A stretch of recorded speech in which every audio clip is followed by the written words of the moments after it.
कैथल के गांव धनौरी में प्रदेश स्तरीय संत धन्ना भगत जयंती पर आयोजित कार्यक्रम में उपराष्ट्रपति जगदीप धनखड़ बतौर मुख्य अतिथि पहुंचे। उनके साथ उनकी पत्नी सुदेश धनखड़ भी मौजूद रही। इस कार्यक्रम की अध्यक्षता मुख्यमंत्री मनोहर लाल ने की। उपराष्ट्रपति का मुख्यमंत्री मनोहर लाल ने पगड़ी पहनाकर स्वागत किया। बीजेपी प्रदेशाध्यक्ष ओपी धनखड़ ने मुख्यमंत्री को धन्ना भगत की प्रतिमा देकर उनका स्वागत किया। मुख्यमंत्री ने कहा कि इस बार गांव धनौरी में संत धन्ना भगत की जयंती का आयोजन राज्य स्तर पर पहली बार आयोजित किया जा रहा है।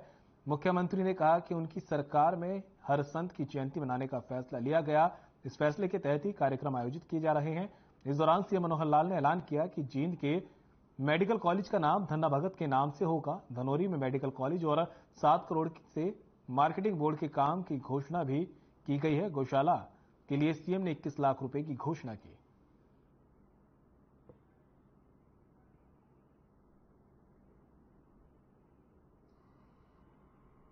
तो विचार आया कि हम भी क्या वो सड़कें नालियों में लगे रहेंगे या कोई संतों महापुरुषों को भी याद करेंगे। उसके बाद हरियाणा में हमने योजना बनाई कि ये रैलियां तो हम करेंगे, राजनीति रैली, कभी उद्घाटन है, कभी शिलान्यास है, कभी कोई मांग पत्र आता है, कभी कोई हम राजनीति में किसी को गालियां देते हैं, अपनी प्रशंसा करते हैं, लेकिन इससे काम नहीं चलेगा। हमको ये संतों महापुरुषों के सम्मान के लिए भी कुछ करना पड़ेगा। और तब हमने हरियाणा में योजना बनाई कि संत समाज के विचार प्रसार की योजना, उनके सम्मान की योजना, इसमें जितने भी संत हुए उनकी जयंतियां मनाएंगे। हमने गुरु रविदास जी की जयंती बनाई, भगत कबीर जी की जयंती बनाई, भगवान परशुराम जी की जयंती बनाई, हमने महर्षि कश्यप की जयंती मनाई, गुरु तेग बहादुर जी की, गुरु गोविंद सिंह जी की, कितने ही संतों की मनाई। कुरुक्षेत्र के अंदर जाट धर्मशाला में एक कार्यक्रम में गया, वहां के कुछ लोगों ने कहा कि हमारे यहां एक धन्ना भगत का स्कूल उनकी स्मृति में चलता है। जब उसकी स्मृति में एक स्कूल चलता है तो धन्ना भगत किसी ने नाम नहीं सुना। बहुत ऐसा नाम बहुत किसी किसी को पता होता है, कहीं कहीं लोग जानते हैं। सुना हमने कि धन्ना भगत जी की वाणी के 3 श्लोक गुरु ग्रंथ साहब जी में भी आते हैं। धन्ना भगत जी कौन हुए? अध्ययन किया, और अध्ययन किया तो ध्यान में आया कि देश में एक ऐसा संत जिसके बारे में कोई जानता नहीं है, उनकी शिक्षाओं का प्रचार प्रसार क्यों नहीं करना चाहिए। कुरुक्षेत्र में मैंने 3 महीने पहले घोषणा की थी कि कैथल जिले में धन्ना भगत जयंती अप्रैल में आएगी। ये हम सरकारी तौर पर हम मनाएंगे मित्रों, हम मनाएंगे। तो आज मैं जींद जिले में हैबतपुर में जो मेडिकल कॉलेज बन रहा है, उस मेडिकल कॉलेज का नाम संत शिरोमणि धन्ना भगत जी के नाम से रखता हूं। आज होड़ लगी है, ये इनके प्रकार कैसे भी सब सीमाएं तोड़ करके और आदमी कैसे अपना घर भर ले। भ्रष्टाचार की सीमाएं नहीं रही थी, इनको रोकने के लिए सरकार के पास कानून नाम की एक व्यवस्था होती है। हम रोक सकते हैं कानून से, लेकिन कानून से लंबे समय तक चीजें नहीं रुकती हैं। आखिर लोगों को जागृत करना पड़ेगा। क्या लोगों को जागृत करना पड़ेगा कि भाई जो आपसे गरीब है उसकी सेवा करो, जो पिछड़ गया उसकी सेवा करो। सरकार भी वैसे काम कर रही है। लोगों को कहो कि गलत बात की हामी न भरें, उस पर ठीक काम करें। कुरीतियां उसके खिलाफ लड़ाई लड़ो। मोदी जी आए, हरियाणा में कहा कि हरियाणा प्रदेश का नाम बदनाम है, बेटियों को मारने वाला प्रदेश ये माना जाता है। क्या आप बेटी बचाओ बेटी पढ़ाओ अभियान चला सकते हैं? हमने कहा हम चला सकते हैं। हमने बेटी बढ़ाओ बेटी बचाओ का अभियान चलाया। 2014 में ये जेंडर रेशो जो 851 थी, आज प्रसन्नता है मुझे बताते हुए वो 851 से बढ़कर के 923 हो गई। मित्रों 923 हो गई है। 2000 लड़के लड़कियों के ऊपर अभी 72 लड़कियां वो कोख से मरने में बचती हैं, उनको जीवन मिलता है। समाज की बहुत बुराई जो आने वाली बुराई, उस कलंक से हम बचने की ओर आगे बढ़ गए, हम बच जाएंगे। और मुझे खुशी है इस बात में, ग्रामीण क्षेत्र की जनता ने, महिलाओं ने संकल्प लिया कि बेटों के नाम से कुआं पूजती थी, बेटियों के नाम से भी कुआं पूजना शुरू किया। हमारी माताओं बहनों ने बेटी के नाम से भी कुआं पूजना शुरू किया।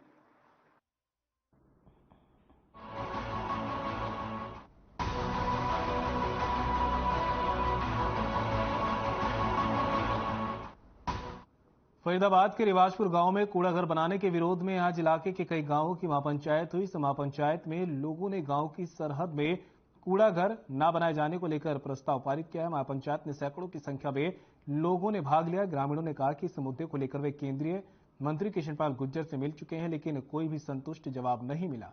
ग्रामीण इस कूड़ा घर बनाए जाने से विरोध में है और इसलिए आज इसके लिए इलाके में महापंचायत की गई।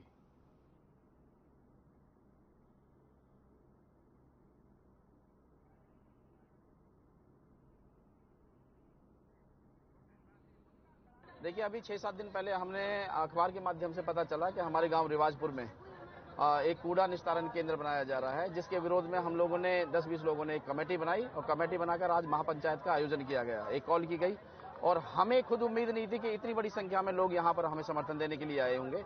आपने भी देखा होगा अपने मीडिया के माध्यम से कि हजारों लोगों की तादाद में यहाँ लोग आए, कई 10-15 गाँवों के लोग यहाँ पर आए। खेड़ी के समर्थन भी आज हमें यहाँ भारी मात्रा में मिला है।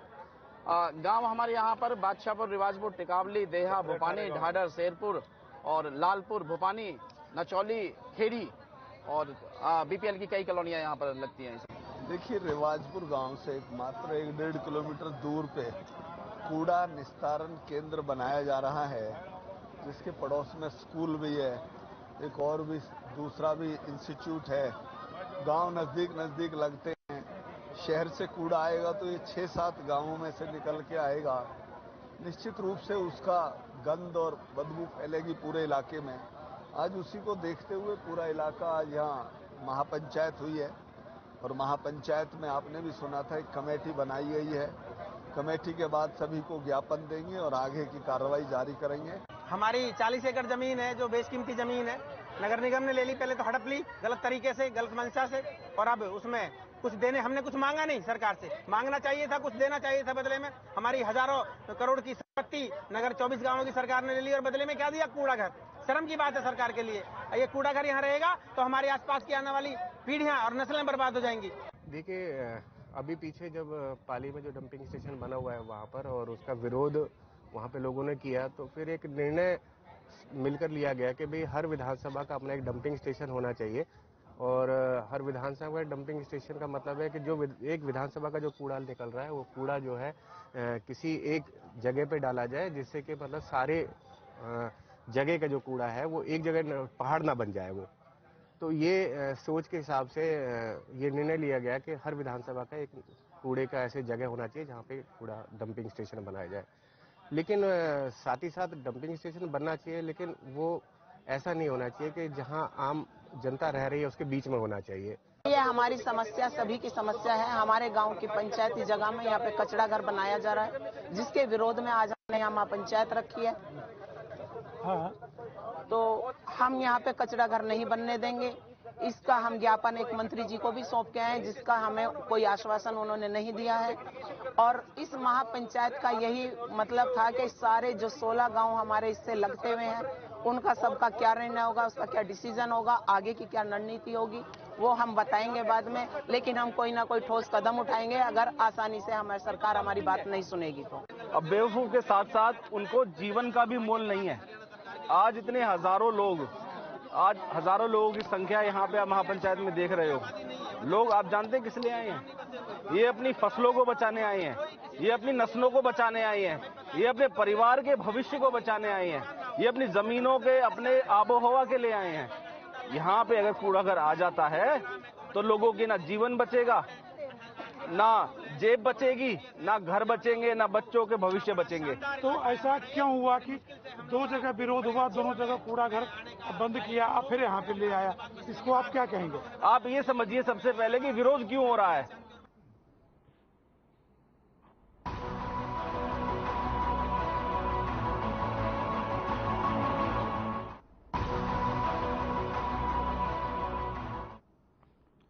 फरीदाबाद विधानसभा क्षेत्र में विधायक ने अपने द्वार कार्यक्रम के साथ साथ आप अधिकारी आपके द्वार के तहत प्रॉपर्टी आईडी कैंप का आयोजन किया। दरअसल नगर निगम में सबसे अधिक लोग प्रॉपर्टी आईडी को लेकर पहुंच रहे हैं।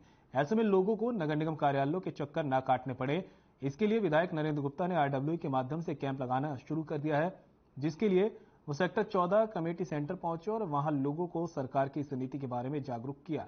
साथ ही अधिकारियों को भी दिशा निर्देश दिए गए।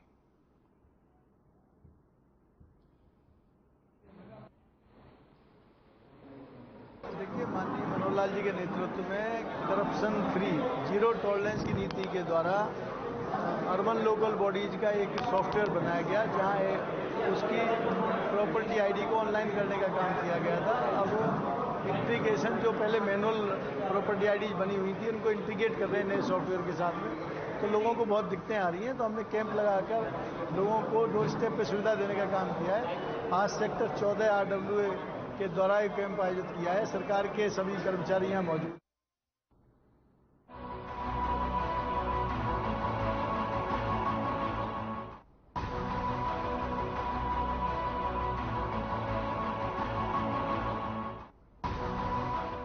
गेहूं की फसल की खरीद को लेकर 2 एजेंसी निर्धारित की गई है। फूड एंड सप्लाई और वेयर हाउस। इसी को लेकर food and supply inspector Girish Mishra ने बताया कि 12 अप्रैल से गेहूं की खरीद हुई थी और अब तक 50,000 कट्टे खरीदे जा चुके हैं, जो हमारी लिमिट थी 73,000 कट्टों की।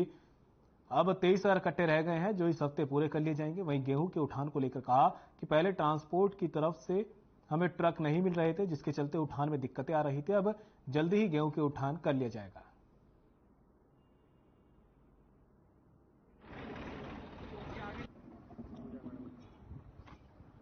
75,000 तक क्लोज हो जाएगा।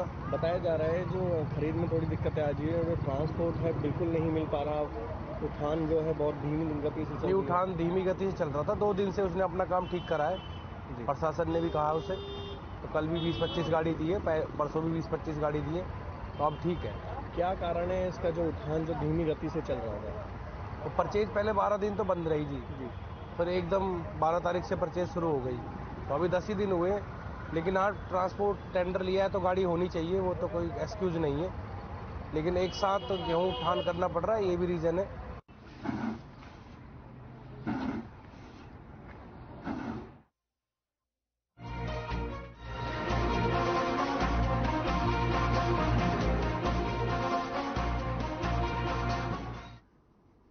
लंबे समय से भगोड़े चल रहे अमृतपाल को आखिर पंजाब पुलिस ने गिरफ्तार कर लिया है। इसके लिए हरियाणा के गृह एवं स्वास्थ्य मंत्री अनिल विज ने पंजाब पुलिस की तारीफ की। वहीं उन्होंने कांग्रेस नेता सुरजेवाला के द्वारा दिए गए बयान पर भी रणदीप सुरजेवाला को आड़े हाथों लिया। इसी के साथ प्रदेश में एक बार फिर कोरोना की रफ्तार बढ़ने पर स्वास्थ्य मंत्री ने कहा कि स्वास्थ्य विभाग की इसको लेकर पूरी तैयारियां हैं।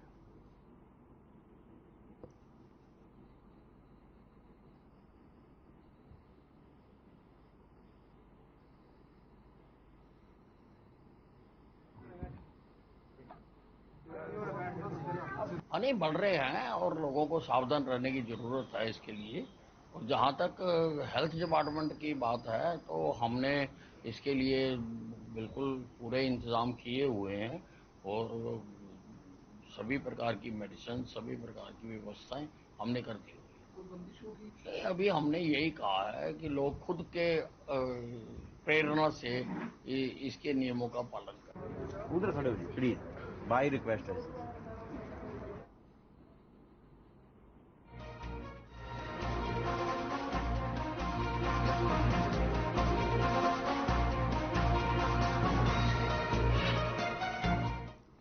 नारनौद के अनाज मंडी में कृषि मंत्री जेबी दलाल पहुंचे। इस दौरान ग्रामीणों की ओर से उनका फूल मालाओं के साथ जोरदार स्वागत किया गया। मंडी के आढ़तियों ने कृषि मंत्री के सामने अपनी अनेक समस्या रखी, जिनमें मुख्य रूप से गेहूं की फसल का उठान को लेकर मंडी आढ़तियों ने कहा कि उठान का कार्य बड़ी धीमी गति से चल रहा है, जिसके कारण किसानों को उनकी फसल का भुगतान नहीं मिल पा रहा। कृषि मंत्री जेपी दलाल ने कहा कि इस मामले को लेकर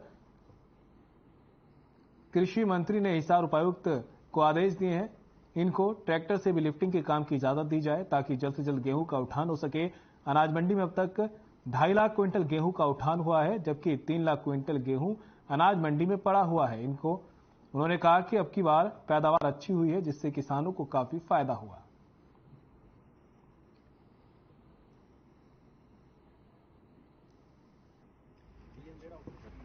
नारनौद अनाज मंडी में आना हुआ, जिसमें गेहूं की खरीद चल रही है। खरीद की व्यवस्थाएं सारी अच्छी है और धान के बारे में लोगों ने शिकायत की और एक विषय ये आया कि यहाँ पर ट्रक की कमी है। अगर ट्रैक्टर अलाउ हो जाए तो जल्दी उठान हो सकता है।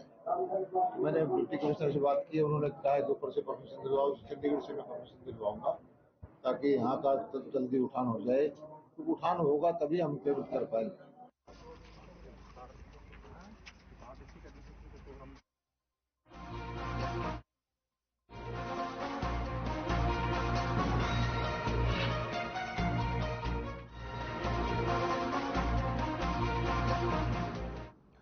कृषि मंत्री जेपी दलाल रविवार को भिवानी में अपने आवास पर जनता दरबार लगाकर लोगों की समस्याएं सुन रहे थे। इस दौरान उन्होंने मीडिया से मुखातिब होते हुए देश और प्रदेश के राजनीतिक हालातों पर अपनी राय रखी। वहीं विपक्ष पर कटाक्ष किया। साथ ही गेहूं की खरीद और उठान के साथ सरसों की कम आवक पर कार्रवाई करने की बात कही। सबसे पहले कृषि मंत्री जेपी दलाल ने अभय चौटाला ने विपक्ष को एक होने या जेल में राजनीति करने के बयान पर पलटवार करते हुए कहा कि कुछ ऐसे नेता हैं जिन्होंने ऐसे काम किए हैं जो एक हो ना हो उन्हें जेल जाना ही पड़ेगा। विपक्ष ये सोचता है कि वो एक होकर मोदी को हटा देंगे और जेल जाने से बच जाएंगे, तो उनकी ये सोच गलत है। वहीं पूर्व सीएम भूपेंद्र सिंह हुड्डा ने कांग्रेस सरकार आने पर C2 फॉर्मूला के साथ MSP देने के दावे पर उन्होंने चुटकी ली और कहा कि कांग्रेस नेताओं को पता है कि सत्ता में तो आना नहीं है, ऐसे में वो कोई भी वादा कर सकते हैं।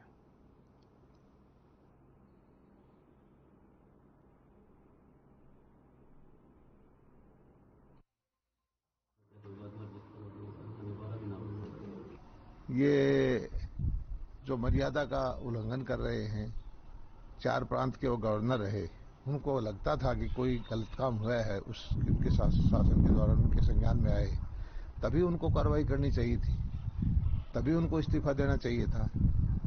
मेरे विचार से वो अब ये है कि सरकार को गालियां दे करके विपक्ष के माध्यम से राज्यसभा में जाना चाहते हैं और दूसरा उनका कोई मकसद नहीं है। वो घुटे हुए राजनेता हैं, लेकिन अगर शासन में रहते हुए, राज्यपाल रहते हुए कोई अनियमितता पाई थी, उस वक्त बोलते तो लोगों को भरोसा होता।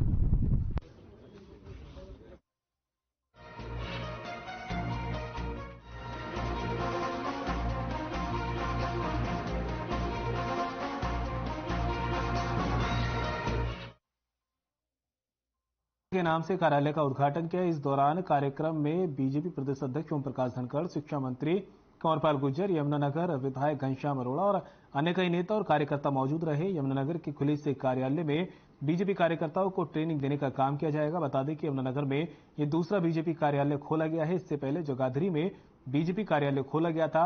अब यमुनानगर में इस कार्यालय में आमजन की समस्याएं सुनी जाएंगी, तो वहीं से कार्यालय में अब बीजेपी कार्यकर्ताओं को ट्रेनिंग देने का काम होगा। वहीं प्रदेश अध्यक्ष ओपी धनखड़ ने कहा कि जैसे जैसे पार्टी का काम बढ़ा है तो कार्यालयों की भी जरूरत पड़ने लगी। यमुनानगर की जनता को बधाई देते हुए ओपी धनखड़ ने कहा कि यमुनानगर के कार्यकर्ताओं की मेहनत रंग ला रही है। भारतीय जनता पार्टी पन्ना प्रमुख तक पहुंच चुकी है। ये यमुनानगर में ही नहीं, पूरे हरियाणा में काम चल रहा है। विपक्षी दलों की तो अभी तक प्रदेश बॉडी तो दूर, जिला व ब्लॉक तक भी नहीं पहुंच हुई है और हमारे कार्य लगभग पूरे हो चुके हैं। उन्होंने कहा कि त्रिवेणी के आधार पर वे चुनाव पर जाएंगे, मजबूत भारत, आत्मनिर्भर भारत बनाने का काम करेंगे। उन्होंने हर घर सुविधाएं दी है और 2024 में लोकसभा की 10 सीटें जीतेंगे और हरियाणा में तीसरी बार सरकार बनाएंगे।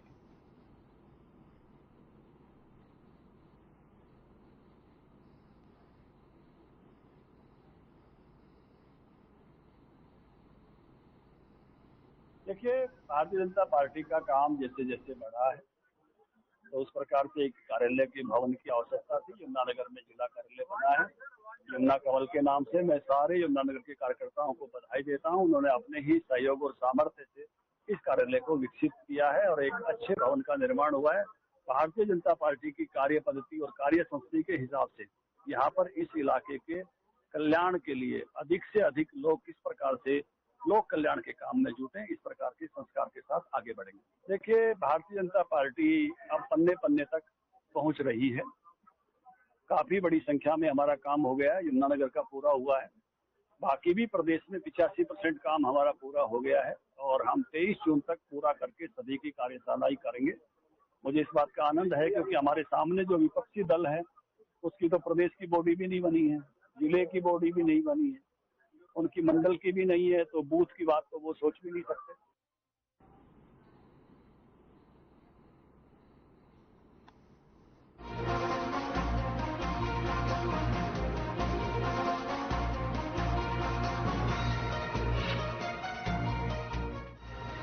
गेहूं की फसल को लेकर किसान लगातार मंडी पहुंच रहे हैं, लेकिन मंडी में धीमी गति से उठान होने की वजह से किसान काफी परेशान है। किसानों का कहना है कि मौसम बार बार बदल रहा है और ऐसे में कभी भी बरसात हो सकती है।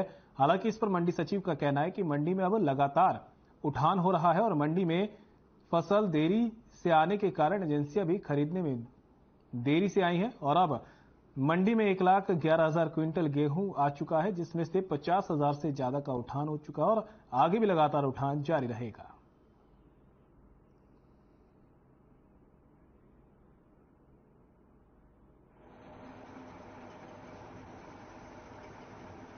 हमारे यहाँ अब तक 1,11,000 क्विंटल गेहूं की आवक हो चुकी है, जिसमें से 1,08,000 क्विंटल की खरीद भी हो चुकी है और उठान जारी है। 50,300 क्विंटल का उठान यहाँ पे अभी तक हो चुका है। अभी तो बहुत अच्छा लगा, जैसे आए साथ के साथ भराई होगी इसकी, और बारिश को देखते लग रहा है कि अगर भराई ना हुई तो नुकसान भी हो सकता है। यहाँ उठान के बारे में सर ठीक है, साथ के साथ मिल रहा है सारा कुछ हमें तो फैसिलिटी। खेतों में सर कुछ गिरी है, कुछ खड़ी है, बीच में हम 25% नुकसान कह सकते हैं कि हमारा हो चुका है इतना, ये बाकी सर ठीक है। सर मंडी में जी देखो 15-20 दिन हो गए नाज को आए हुए यार, नाज उठ नहीं रहा, ना पेमटे पड़ रही है, ना नाज उठ रहा है यहाँ से। जल्द जल्द सरकार पेमटा पावा जिम्मेदार की, पेमटे नहीं दे रहे, अभी ऊपर से पेमटे नहीं आ रही और खर्च क्या पता जी, ये तो गवर्नमेंट की लापरवाही है जी। उठा नहीं रही, माल तो पैक हो गया, तक तो उठान में तेजी है नहीं, ये लग रही है जी स्टॉक। कोई कमी नहीं है, बारदाना वधिया टाइम नाल आ रहा, चकाई हो रही है, भराई हो रही है, ठीक है। परमात्मा ने जरूर मारते खेता में, मंडी में कोई मार नहीं है, वो उठ जाएगी, नाल दी उठ रही है।